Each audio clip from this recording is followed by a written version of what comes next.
सैमसन का चोटिल होना राजस्थान रॉयल्स को पड़ गया भारी। सुपर ओवर में दिल्ली के शेरों ने हुज्जत बिगाड़ी। जीता हुआ मुकाबला हार गया राजस्थान तो भड़क उठे संजू सैमसन। राहुल द्रविड़ के फैसले पर भी उठने लगे सवाल। जो खिलाड़ी नहीं बना पाया था स्टार के ओवर में 9 रन, उसको ही करवा दी ओपनिंग। बाहर से तमाशा देखते रहे यशस्वी जायसवाल। तो गलतियों की वजह से राजस्थान को सबसे अहम मुकाबले में मिली हार, लेकिन अब पॉइंट टेबल में मच गया हाहाकार। राजस्थान से हो गया बड़ा ब्लंडर। इसीलिए कहा जाता है कि रोमांच की हदें जब पार होती हैं तो फिर पार ही हो जाती हैं। किसी ने सपने में भी नहीं सोचा था कि इस तरीके का घातक प्रदर्शन देखने को मिलेगा। दोनों टीमें सुपर ओवर में आपस में टकरा रही थी। राजस्थान की धड़कन भी धक धक कर रही थी, जबकि दिल्ली की धड़कन भी तेजी से चल रही थी। हर कोई यही सोच रहा था कि शायद आज राजस्थान बाजी मार ले जाएगा, लेकिन सुपर ओवर में जब कहानी पलट गई तो फिर राजस्थान से ऐसी गलती हुई जिसकी उम्मीद किसी ने सोची नहीं थी। संजू सैमसन का चोटिल होना टीम को भारी पड़ गया। कैसे रोमांच की हदें पार हुई है मुकाबले में, उसकी पूरी कहानी हम आपको बताते हैं। जैसा कि आपको भी पता है कि मुकाबला टाई हो गया था,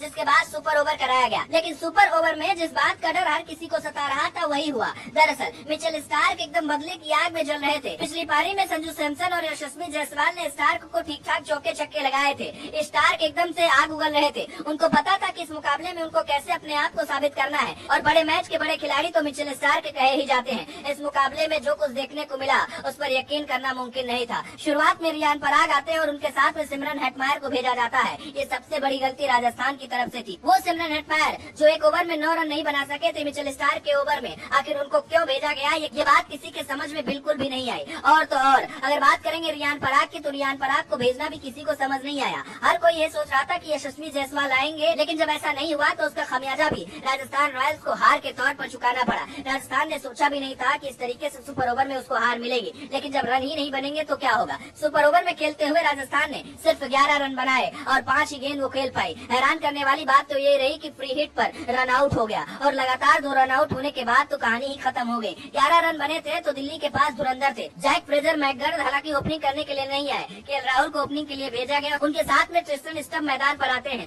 दोनों ही खिलाड़ी बहुत जबरदस्त फॉर्म में चल रहे हैं, खासकर ट्रिस्टन स्टब्स। उनका बल्ला खूब आग उगल रहा है। इस मुकाबले की बात करें तो ट्रिस्टन स्टब्स एकदम तय करके आए थे कि उनको क्या कुछ करना है, और जो कुछ सोच कर आया था उन्होंने कर दिया। केएल राहुल ने शुरुआत में चौका मारकर माहौल बना दिया और संदीप शर्मा पर दबाव डाल दिया। संदीप शर्मा की सबसे खासियत होती है कि वो धीरे से गेंदबाजी करते हैं, और तो और स्लोवर यॉर्कर और स्लोवर डिलीवरी के जरिए वो बल्लेबाज को फंसाते हैं। लेकिन केएल राहुल उनके जाल में फंस नहीं पाए, और नतीजा क्या रहा आपने भी देख लिया। राहुल ने चौका मारा तो दबाव संदीप पर आ गया। इसके बाद फिर स्ट्राइक पर आते हैं ट्रिस्टन स्टब्स। ट्रिस्टन स्टब्स जैसे स्ट्राइक पर आते हैं वो न आओ देखते हैं न ताओ, सीधे बल्ले से जबरदस्त घाव दे देते हैं। ताबड़तोड़ अंदाज में बल्लेबाजी करते हैं और पहली ही गेंद पर अपनी टीम को मैच जिता देते हैं। इस जीत के साथ दिल्ली ने वाकई में रिकॉर्ड बना दिया है। दिल्ली की टीम अब फिर से 10 अंक हासिल करके टॉप में पहुंच गई है। वहीं राजस्थान की जो बची कुची उम्मीद थी वो खत्म हो गई है। 7 मैच में उसको अभी तक सिर्फ 3 मैचों में ही जीत मिली है, जबकि अगर दिल्ली की बात करेंगे तो 6 मैचों में वो सिर्फ 1 मैच हारी है। वाकई में जब से अक्षर पटेल को कप्तानी मिली है ऐसा खतरनाक प्रदर्शन दिल्ली कर रही है